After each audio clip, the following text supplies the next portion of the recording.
Assalamualaikum warahmatullahi wabarakatuh. Ibu, bapak, ini lebih banyak senior saya daripada junior. Junior cuma Rusli. Tapi kalau yang menarik dari perbincangan ekonomi itu saya kira dua hal untuk saat ini ya. Yang pertama, terlalu banyak indikator ekonomi yang bisa dibicarakan dan setiap indikator itu sebenarnya ada beberapa variasi. Karena itu tidak heran jika di medsos itu misalnya terjadi pertarungan antara Pak Antoni dengan Prastowo misalnya kan dengan sudut pandang tema-tema itu. Saya biasanya disuruh nengahi, tapi saya cenderung setuju kepada beliau, tapi Prastowo kawan, jadi kan serba sungkan jadinya. Tapi benar beliau, misalnya Silva itu Pak. Begitu juga yang kita melihat misalnya penjelasan Bang Faisal, apalagi Indep itu rajin mengungkapkan fakta-fakta. Tetapi kan cukup mengherankan bahwa terlepas dari beliau bertiga ini buat saya masih dalam koridor teknokratis, dalam koridor ilmu ekonomi mainstream bahkan begitu ya Bang. Kita belum masuk ke kritik yang paradigmatis. Kalau gitu mau bisa rame lagi sebenarnya. Kita dalam yang mainstream saja. Itu antara lain diwakili oleh beliau bertiga ini. Ya, ini saya lebih tengah sebetulnya. Itu saja bisa berbeda jauh dengan cara mainstream, dengan sudut pandang yang berbeda, indikatornya mirip tapi diutak-atik dengan cara narasi yang berbeda. Itu fenomena menarik. Jadi saya pernah memuji Pak Antoni Bang Faisal. Yang paling maju dari Kementerian Keuangan beberapa tahun terakhir ini adalah cara mempublikasikan dan menarasikan kebijakannya. Jadi ibaratnya itu ya ini menurut saya begitu, bahwa narasinya itu yang gila-gilaan, apa meme-nya itu wah, gambar-gambarnya. Sementara kalau mohon maaf nih, misalnya kalau paparannya Pak Antoni itu ya lempeng aja ibaratnya, itu kan ya gini aja kan, sana gambarnya macam-macam. Satu, jadi ini saya kira kita semua harus sadar dulu bahwa kalau bisa perbincangan di situ dulu. Nanti baru masuk ke yang paradigmatis Pak Jenderal.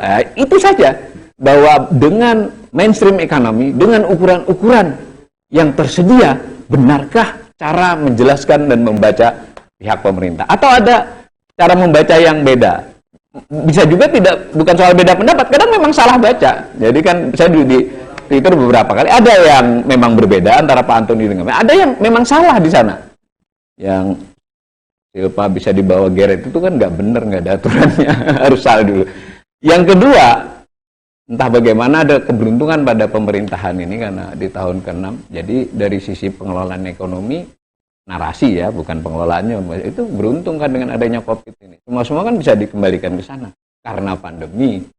Nah, karena itu saya menyarankan siapapun yang mau analisis, kasih analisis yang sampai 2019, ditambah baru yang pandemi juga. Kalau yang sampai 2019 ya kita analisis, yang 2020-2021 kita analisis atas dasar masalahnya, polisinya apa, hasilnya apa, boleh kita bandingkan dengan negara lain. Nah, di sini masuk lagi ketika membandingkan negara lain, ya itu bukan ya yang dibandingkan dengan yang lebih buruk Pak Jenderal. Jadi kalau lebih buruk kita lebih baik. Masalahnya sederhana kan, apakah kalau kita lebih baik itu berarti kita baik-baik saja? Kan beda, sama-sama menderita kok.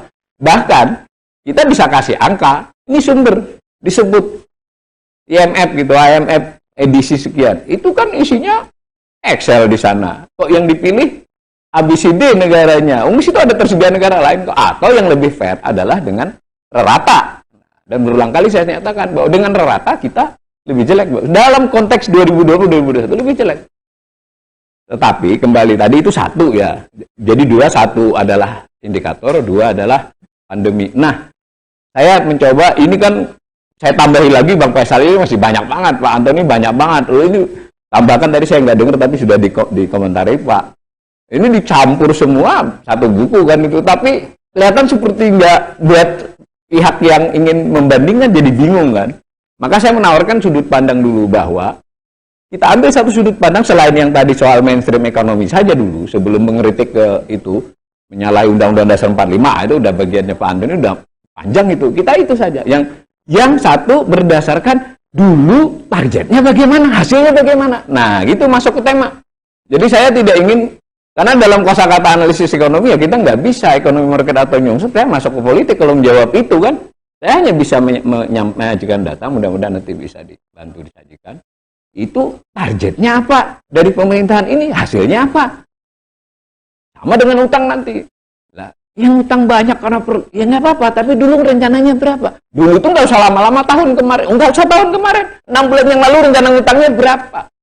Nah, tapi kalau karena 7 tahun, kita bisa RPJMN. RPJMN itu ditetapkan dengan peraturan presiden, Pak Jenderal. Jadi itu benar-benar peraturan presiden. Jadi itu adalah sah. Kalau janji kampanye nanti bisa macam-macam argumennya kan. Kalau RPJMN nggak bisa. Dan ada teknokratisnya. Banyak indikator ekonomi di sana, kita pilih aja beberapa. Bisa setuju dengan Pak. Ada yang sesuai mendekati bahkan melampaui satu-satunya inflasi yang agak dekat cadangan devisa. Cadangan devisa ada penjelasannya. Tapi kembali, jadi saya menawarkan bagaimana yang tadi contoh-contoh ini termasuk yang sudah banyak, kita lihat saja dahulu di RPJMN dinyatakan apa targetnya, lalu relasi dari tahun ke tahunnya apa. Nah, kalau yang belakangan ini kan 2020-2024. Ini saja menurut saya sudah tricky, Bang Faisal, karena banyak indikator yang tidak lagi berani dinyatakan target per tahun. Bayangkan. Jadi tingkat kemiskinan dan tingkat pengangguran di RPJMN 2015-2019 ada tahun-tahunnya. Tahun-tahun, lalu di setiap tahun ada rentang. Kita kan bisa ambil titik tengah dibandingkan dengan realisasi. Nah, yang khusus 2020-2024 ini pengalaman. Nanti biar disodorkan. Karena waktu itu meleset semua, dibuat targetnya 2024. Jadi yang 21-nya berapa, 22 enggak ada. Itu berlaku untuk pertumbuhan ekonomi, berlaku untuk tingkat kemiskinan, berlaku untuk tingkat pengangguran, apalagi semua yang macam-macam tadi, defisit, utang segala. Nah, saya ringkaskan aja tadi, mengulangi aja sebenarnya bahwa pertumbuhan ekonomi, ya kita berarti bisa menilai juga selain dengan target, satu lagi mohon maaf, dengan prestasi periode sebelumnya kan. Ini fair saja mana yang kita lebih baik, mana yang lebih buruk. Maksudnya 2004, 2009, 2009, 2014, 2015 sampai 2019 itu saja dibandingkan. Jadi ada dua cara menurut saya. Semua yang dibicarakan bapak-bapak ini. Satu dari apa yang menjadi target mereka, realisasinya apa.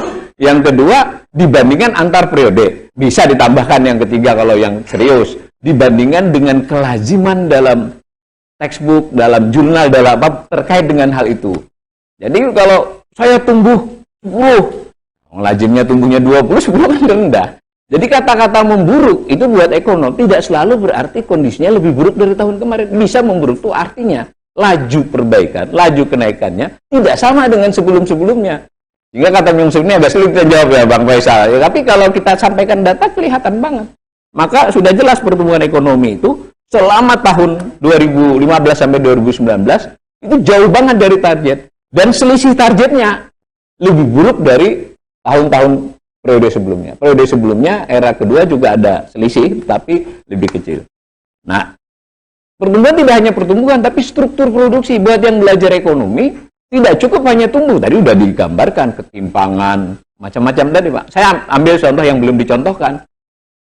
Struktur produksi. Kalau ibaratnya orang berpendapatan itu, ada kawan saya ini Pak Didu ini pendapatannya naik 1 tahun, ternyata dia kerjanya 26 jam sehari, terus apa-apa disabet gitu kan, itu nggak bisa jadi ukuran. Jadi kita harus ngelihat strukturnya itu berubah seperti apa. Di textbook manapun sejak tahun 50-an, sebuah perekonomian itu mestinya mengalami industrialisasi. Kira-kira sebenarnya itu ya Pak Antoni, itu sudah nggak mau sistem apapun ekonominya. Artinya perkembangan industri manufaktur itu porsinya pelan-pelan menaik, ya toh? Kemudian memang pada titik tertentu nanti dia akan turun, berubah menjadi jasa. Teorinya begitu. Kemudian pertanian memang turun porsinya, tetapi jumlah orang yang bekerja di sana jauh lebih rendah turunnya, sehingga orang per orang petani itu lebih makmur. Jadi mestinya begitu. Nah, lalu sebagiannya lagi pindah ke jasa. Jasa apa? Itu saya dulu belajar dari tulisan beliau 6-7 tahun lalu, paling getol itu, bahwa servicesnya itu bukanlah jasa yang tradable, tidak bisa dijual ke luar negeri. Jadi orang setelah industrialisasinya mulai menurun, itu berubah menjadi industri yang bisa diekspor gitu. Jadi entah itu jasa manajemen, entah itu jasa software, teknologi, yang membuat ada tadi yang disebut Pak. Memang kalau yang bukan ekonomi, transaksi berjalan itu susah Pak. Transaksi current account itu dulu ada istilah beliau itu apa itu. Nah, aku merasa. Tapi kalau buat kita di ekonomi, ya itu udah ilmu pengantar ekonomi sebenarnya. Intinya adalah kita industrialisasi tidak berhasil, Pak. Jadi produksi memang seolah-olah meningkat, tapi manufaktur porsinya turun. Dan menurut ukuran saya tadi, dia tidak sesuai targetnya. Targetnya tidak tercapai, tidak sesuai dengan kelajiman negara lain. Tiba-tiba ada narasi bahwa kita menuju negara jasa. Gitu tuh Pak, ngelanya. Di sana itu negara jasanya beda jasa dengan di sini. Mohon maaf, bukan berarti jasa informal, jasa apapun, jasa itu tidak baik. Kalau dari sisi perspektif baik berhala, kita sangat apresiasi itu ketangguhan bangsa Indonesia. Tapi sebagai ekonom, ini ada yang tidak benar dalam proses transformasi ekonomi Indonesia. Jadi kita selain tumbuhnya rendah, itu tidak kokoh sebenarnya. Saya tambahkan itu. Nah lalu di antara industri tadi sudah turun, Pak. Yang mestinya ditadikan 21,6 di 2019 itu ternyata 19,8. 19,7, sedikit naik akibat pandemi. Naik manufaktur bukan karena membaik, karena yang lain turunnya lebih kenceng gitu kira-kira porsinya. Nah, itu ada studi memang agak jarang di ini yang membagi mereka menjadi teknologi. Jadi 16 sektor, 17 sektor manufaktur itu dibagi berdasarkan rata-rata teknologinya. Apa yang terjadi di Indonesia? Kontribusi teknologi manufaktur berteknologi tinggi itu turun, Pak. Yang naik yang kecil, yang tengah relatif tetap, yang tinggi relatif tetap, tengah turun, kecil bertambah. Dan yang kecil itu yang paling naik porsi industrinya adalah industri makanan dan minuman. Dan bisa dipastikan industri makanan minuman itu adalah salah satu jenis industri yang tidak banyak dapat pertolongan apapun dari kebijakan moneter maupun kebijakan fiskal. Itu karena ketangguhan bangsa Indonesia. Dari mana prestasinya? Kira-kira itu. Tapi saya tetap pro itu dalam konteks bahwa ini survive-nya rakyat Indonesia, tapi sebagai ekonom yang kita melihat makro, itu tetap nggak boleh dibiarkan. Tetap sebuah ekonomi itu harus berbasis manufaktur yang cukup kuat, pertanian yang meskipun porsinya turun, nilainya tetap bertambah, orangnya makin sedikit. Dan apa yang terjadi? Terlepas dari kawan-kawan IPB, ini petani makin tua, berkurang. Sebenarnya nggak berkurang. Menurut saya, kawan-kawan itu anunya aja, sudut pandangnya. Tahun 1987, berapa petani coba? 38 juta, 86 bahkan. Berapa tahun 2021? 38 juta kembali. Dari sisi persentase dia turun, tapi petaninya tetap. Dan ketika pandemi, banyak orang pulang bertani, pertanian yang bisa diurus 2 orang jadi 4 orang, keluarga kok. Tidak masalah. Akhirnya pertanian seolah-olah naik akibat pandemi totalnya, tetapi jumlah orangnya bertambah sangat banyak di sana, maka nilai tambah buat petani itu turun. Dan itu kegeraman beliau sangat saya pahami. Bahkan ketika kita membuat, nanti di situ juga ada itu apa, macam-macam tanaman pangan. Jadi kalau misalnya pertanian secara keseluruhan sudah mengalami begitu, tiba-tiba tanaman pangan ini Pak, kita setuju lah, sangat setuju. Meskipun beliau mengkritik tadi, pastilah setuju bahwa pangan ini adalah komoditas yang dalam era apapun, mau 4,07, nggak bisa. Ini adalah sesuatu buat negara yang berpenduduk banyak seperti kita sangat vital. At all cost kalau perlu kita lakukan untuk ini. Kita bisa lah menenggang kalau urusan fiskal, urusan moneter, urusan transaksi berjalan. Kalau urusannya adalah pangan. Tapi ini tidak sesuai. Hanya jagung loh kita yang meningkat. Hanya jagung, saya ingin tekankan. Dan jagung itu nanti panjang cerita kan. Semua lain turun. Kacang kedelai itu sekarang sepertiga dari tahun 2010. Coba. Semua di bawah 100, namanya indeks Pak. 2010 dianggap 100. Semua di bawah, kecuali jagung. Ini untuk menunjukkan dari struktur produksi kita sebenarnya tidak kuat. Yang kedua, 4 aja nih Pak. Bagaimana? Jadi maksudnya, selain pertumbuhan, kita juga melihat tadi contoh yang diberikan oleh Bang Faisal adalah investasi. Betapa investasi itu urusannya adalah kualitas. Jadi saya pernah juga diundang itu untuk, ini bagaimana kita kasih karpet merah ke asing. Orang yang meningkat pesat penanaman modal dalam negeri, dan penanaman modal dalam negeri kalau benar industri keuangan itu sebenarnya kan dia mestinya bisa diperkuat lagi kalau dia tidak lari ke yang dikritik oleh beliau, surat utang. Tetapi karpet merah diberikan kepada modal asing, dan itu menurut Bang Faisal sudah cukup sebenarnya. Seandainya segitu aja udah cukup. Tapi kan kualitas investasinya itu berarti kan kaitannya selain kemungkinan dicolong, dicuri, ya itu teknologinya memang nggak benar kan, pilihan produk industrinya nggak benar. Tetapi saya ingin menekankan aspek lain, karena produksi itu secara teknis 2 saja kan, tiga lah ya, modal, orang, dan alam ya, lahan itu termasuk sumber daya alam. Ini kita kaya, manusia kaya. Jadi kalau buat saya yang baru dulu waktu belajar pengantar ekonomi aja sampai heran, ini kenapa sih bangsa menguatkan beliau tadi? Ini gila kan? Kita itu punya lahan, punya sumber daya alam, punya manusia yang banyak. Kenapa kita mencari yang kita nggak punya itu loh, Pak? Jadi malah seolah-olah produksi itu adalah fungsi dari investasi. Siapapun yang belajar, ya fungsi dari investasi dan orang. Kenapa tidak di situ dikencengi? Kenapa orang selalu dipandang sebagai beban, bukan sebagai potensi produksi? Pak, ini ugal-ugalan kalau data pengangguran. Ini saya terpaksa menggunakan istilah ugal-ugalan, Pak. Karena definisi pengangguran, meskipun itu sesuai ya dengan ILO, tapi kita harus tahu tingkat pengangguran kita ini yang diklaim turun, itu kan pertama dulu presentasi, bukan jumlah penganggur. Padahal di real masyarakat itu nggak penting persen, Pak. Nah, itu ekonomi kadang selisihnya dengan masyarakat luas.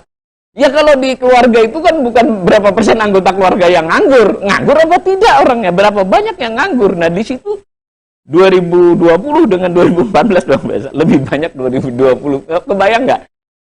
Jumlah penganggur itu sebenarnya lebih banyak 2020 daripada Agustus 2014. Itu baru penganggur. Penganggur itu artinya orang yang tidak bekerja sama sekali. Kalau orang yang bekerja ada lebih dari 1 jam dalam seminggu, itu bukan penganggur. Orang bekerja tidak dibayar, tapi bekerja membantu orang lain memperoleh pendapatan, tidak menganggur, Pak.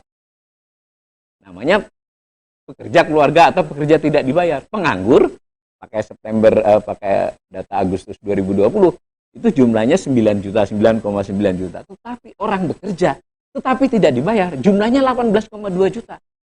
Kalau ada warung, warung pecel lele itu penyet, ya itu kan, ada orang di sana, 1 orang pemilik, ada 3 orang yang kelihatannya bekerja, 2 diantaranya anggota keluarga, dia bekerja tidak dibayar, dan bekerjanya tidak tiap hari. Itu kalau di survei BPS, bekerja dia.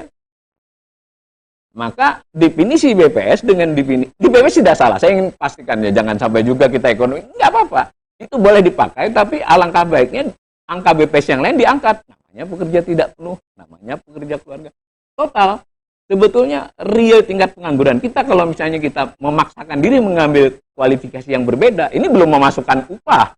Harusnya kan 3 tuh kan, Pak, jam kerja, upah yang mestinya kan, intinya pekerja kita itu kira-kira sepertiga kan, bisa 3, menurut angka saya ini sekitar 35% kalau memakai definisi yang bukan ketat banget, yang selajim di negara yang maju gitu. Kan boleh untuk mengukur diri, bukan untuk jelek-jelekin, dan kita lihat. Nah, maka dari sisi itu, 7 tahun memburu. Pertumbuhan tidak sesuai dengan harapan, memang tumbuh sebelum pandemi ya, tetapi tumbuhnya lebih lambat dari sebelumnya. Tidak sesuai yang ditargetkan. Selain itu, yang menyebabkan tumbuhnya adalah sektor-sektor yang tidak membuat kokoh perekonomian. Yang bertumbuh kepada sektor-sektor yang sewaktu-waktu sektor-sektor itu bisa sirna sendiri atau pergi sendiri. Nah, lalu dari sisi pekerjaan, orang kelihatannya bekerja, tetapi mereka semua rentan, tidak terlindungi.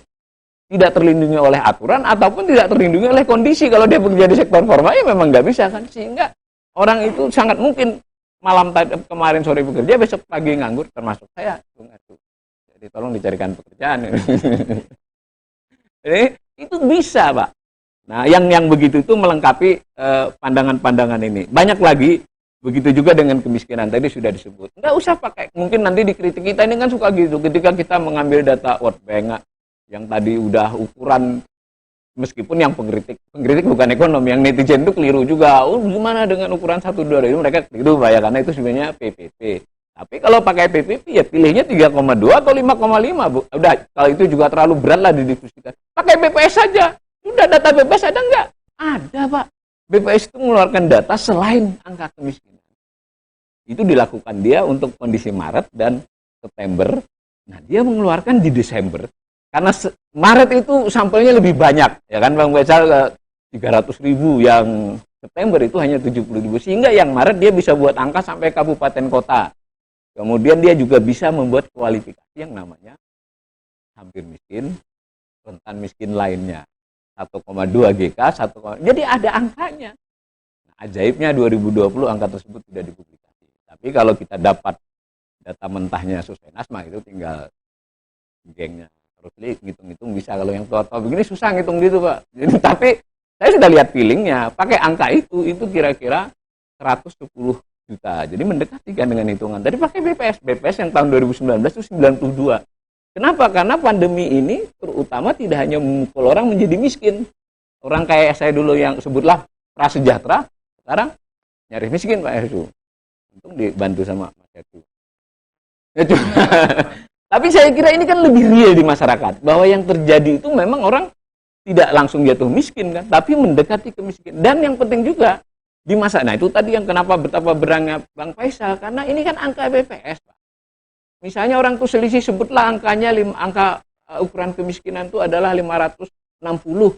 Kalau orang tuh 562 kan nggak miskin. Nah di masyarakat ini yang deket ini kan orang yang bergaji 600 dengan yang 500 ini kan 11-12, gimana kita? Karena itu tidak cukup, mestinya angka BPS ini adalah titik masuk. Kemudian harus ada kemampuan kementerian lembaga itu untuk memfollow up-nya menjadi data-data. Dan itu sudah dilakukan sebelumnya oleh TNP 2K. Tapi ya buat yang belajar tahu TNP 2K mulai tidak digubris. Jadi Elan ngamuk-ngamuk itu wajar. Terakhir Pak Ersu, dua ya, yang tiga dulu. Utang tadi apa? Kondisi keuangan pemerintah. Saya ini sudah tidak perlu saya tambahin lagi. Yang penting adalah saya membuat beberapa tulisan yang hanya memperlihatkan saja. Saya tidak mengkritik rasionya, tidak mengkritik jumlah utangnya. Saya mengkritik ini utang dibandingkan dengan rencana 5 tahunan jauh, dibandingkan dengan rencana tahunan tidak tepat, dibandingkan dengan rencana 6 bulan tidak sesuai. Coba, tidak sesuainya lebih buruk, Pak. Jadi setiap tahun itu sebenarnya ada rencana utang tahunan, tapi tidak dipublikasi luas, hanya ada di JPPR. Itu setahun direvisi 3 kali, Bang Besar. Rata-rata 3 versi, 2 kali direvisi. Lah kalau begitu, kalau rencana bulan September aja nggak deliver, kita bisa membayangkan. Jadi bagaimana kita melakukan penilaian? Lalu apakah kita bisa percaya ini sesuai kebutuhan? Ini kebutuhan yang jangka pendek jadinya kan, seperti dikritik beliau. Jadi saya ingatkan, sama sekali angka rasio terhadap PDB itu tidak salah. Itu boleh dipakai. Tapi pakai dong juga atas pendapatan. Pakai dong atas dasar perencanaan. Dan kalau bunga Pak, itu sudah ada skenario kalau tidak dibantu BI, kita akan menuju 2,6 Pak. Standar internasional 1,9 kan. 2 lah. Dan itu ada, belum dicabut peraturan Menteri Keuangannya bahwa sebenarnya harus di bawah 2. Nah, dengan dibantu BI akan 2,3 Pak di tahun 2021. Rasio bunga. Intinya kalau pakai indikator, kita ingin bicarakan pemerintah ini indikatornya apa? Kita nilai dari itu, realisasinya bagaimana? Jelaskan kepada publik. Terus kalau tidak bagus itu ya ada suara dimanapun, otoritas itu ya harus persuasif, tapi nggak ngeles kan lain Bang. Kalau persuasif dengan ngeles itu ini kita susah. Mari kita atasi bersama. Nah, yang terakhir adalah tadi ketahanan eksternal. Yang beliau pernah podcast saya sebenarnya mau menjawab Bang Faisal, biarlah Bang Faisal udah awal ngomong kan rekor cadangan devisa. Saya kasih jarak waktu, saya ingatkan di tulisan itu bahwa cadangan devisa Agustus itu naik karena SDR, kuota SDR. Tapi juga tidak ditutup bahwa selain SDR memang ya IMF itu bagi kuota. Nah ini penting banget, bagi kuota yang itu secara otomatis didapat oleh, jadi beberapa kali dia bagi, ini pembagian terakhir. Setiap anggota IMF itu store duit, koperasi lah itu, koperasi simpan pinjam. Cuma bedanya kalau koperasi satu suara satu, yang ini suara sesuai modal di store, dan modal di store nggak bisa ditambahin sesuai agreementnya. Jadilah Amerika 17,8%, jadilah Cina sekian, jadilah Arab Saudi, jadilah Indonesia sekitar 1,2, dapat kita kan 2009. Lalu yang terakhir ini kita dapat sekitar 4,4 miliar SDR, 6,3 miliar dolar, yang Amerika dapat sekitar 79. Memang itu tidak utang secara pemerintah, tapi secara statistik Bank Indonesia itu mencatat. Jadi dia dianggap milik Indonesia, jadi dicatat oleh Bank Indonesia sebagai cadangan devisa. Tapi pada saat yang bersamaan, Bank Indonesia harus mencatat di sebelah kreditnya sebagai utang kepada, ini memang sulit buat publik. Nggak salah juga dibilang ini bukan utang, tapi kenapa dimasukin utang luar negeri? Tetapi itu masih belum masalah. Yang masalah besar adalah kalau sekali saja kita pakai SDR itu sinyal sangat buruk, karena itu adalah duit terakhir yang harusnya dipergunakan. Kalau itu dipergunakan, dia akan berbunga. Nah, mari kita lihat, kalau di tahun 2022-2023 ini SDR itu sampai dipakai, ya sudah, runtutannya banyak. Dan terakhir yang menurut saya, ini cara memandang aja. Nanti semua informasi dari Bapak bertiga ini tambah Pak Jera tadi kita tetapkan di situ saja. Udah deh, saya saran sih, kritik dikencengin dulu di bagian logika mereka sendiri. Logika mereka seolah-olah saya musuh ya. Enggak begitu maksud saya. Logika pemerintah gitu loh. Karena kita kan ikut mengamati logika pemerintah sendiri itu apa. Nah, itu kita pastikan dan kita bermain di situ sebagai kritik. Udah cukup itu, Pak. Karena berat. Yang kedua dalam konteks itu, targetnya apa, realisasinya bagaimana. Yang ketiga, kelajimannya dalam indikator itu di dunia internasional, di buku teks dan studi-studi terakhir seperti apa. Nah, dari situ ya udah, saya jadi menjawab. Saya tidak ingin mengatakan nyungsep, tapi 7 tahun memang kinerjanya buruk, Pak. Jadi saya boleh memakai istilah kinerja ekonominya relatif buruk. Biasanya pakai kata relatif ya. Jadi relatif buruk buat saya. Nah, yang bisa jadi kayak bangunan yang berkait. Jadi ini tadi masalah semuanya diungkapkan. Tetapi yang tidak terlihat adalah satu saja masalah ini meledak, itu jejer. Sebutlah kita baru bicara utang BUMN kan, baru bicara Garuda, baru bicara kereta api cepat. Itu nanti kalau 2-3, kenapa? Karena ternyata dia berutang juga kepada bank BUMN yang sehat ikut sakit. Dan seperti kata Pak Antoni tadi, yang tadi neraca pembayaran itu seolah-olah sehat, ditopang oleh net pada pinjaman maupun net kepada foreign direct investment, itu rapuh. Karena ini kan boleh keluar dia. Bisa kita lacak dengan ada neraca-neraca semua, Pak.